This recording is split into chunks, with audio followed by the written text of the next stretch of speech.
হাজার হাজার খাল আমাদের দেশে আছে, সেই খালগুলো খনন করা হবে। ব্রাহ্মণবাড়িয়া জেলার মধ্যে 400 খাল ইতিমধ্যে আমরা আমাদের প্রশাসন পক্ষ থেকে চিহ্নিত করা হয়েছে এবং এই খালগুলোকে আমরা পুনরুদ্ধার করতে চাই, সজীব করতে চাই। খাল খননের মধ্য দিয়ে একটা উৎপাদন বৃদ্ধি, বিনিয়োগ বৃদ্ধির যে অর্থনৈতিক দিশা, একই সাথে প্রাণ প্রকৃতি রক্ষা করা এবং এই দুইয়ের সংমিশ্রণের মধ্য দিয়ে পুরো উন্নতিটাকে দেখার যে সরকারের দৃষ্টিভঙ্গি, সেটাই কার্যকর করার একটা উদ্যোগ। তো আজকে ইতিমধ্যেই মাননীয় প্রধানমন্ত্রী উদ্বোধন করেছেন, তার সাথে সাথে 54টি জেলায় দায়িত্বপ্রাপ্তরা উদ্বোধনের কাজে অংশ নিচ্ছেন।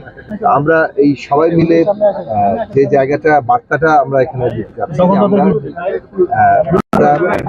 এখানে নদী, নালা, খাল, বিল এগুলো আমাদের বেঁচে থাকার জন্য অত্যন্ত গুরুত্বপূর্ণ। আমাদের এই উৎপাদন বৃদ্ধি, আমাদের বিনিয়োগ বৃদ্ধি, আমাদের কর্মসংস্থান সৃষ্টি, আমাদের এইটার জন্য মানে অত্যাবশ্যকীয় গুরুত্বপূর্ণ জিনিস।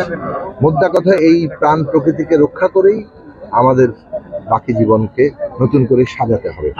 এই অর্থনৈতিক ব্যবস্থা করার জন্যই যারা নদী নালাকে দখল করছে, যারা দূষণ করছে, যারা ময়লা আবর্জনায় ভরে ফেলছে, এইগুলোকে দ্রুত একটা পরিবর্তনের জায়গায় যেতে হবে, দখল মুক্ত করতে হবে, আমরা পরিষ্কার পরিচ্ছন্ন করতে হবে এবং এগুলোকে সজীব করে তুলতে হবে, যাতে করে আমাদের জীবনটাও সজীব হয়ে ওঠে, আমাদের অর্থনীতিও সজীব হয়ে ওঠে।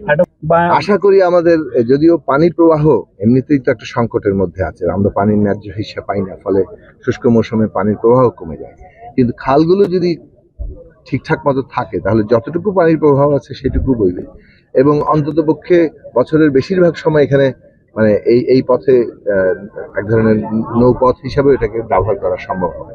ফলে আমাদের কৃষি অর্থনীতি, পরিবহন এগুলোর ক্ষেত্রে বড় আকারের একটা পরিবর্তন।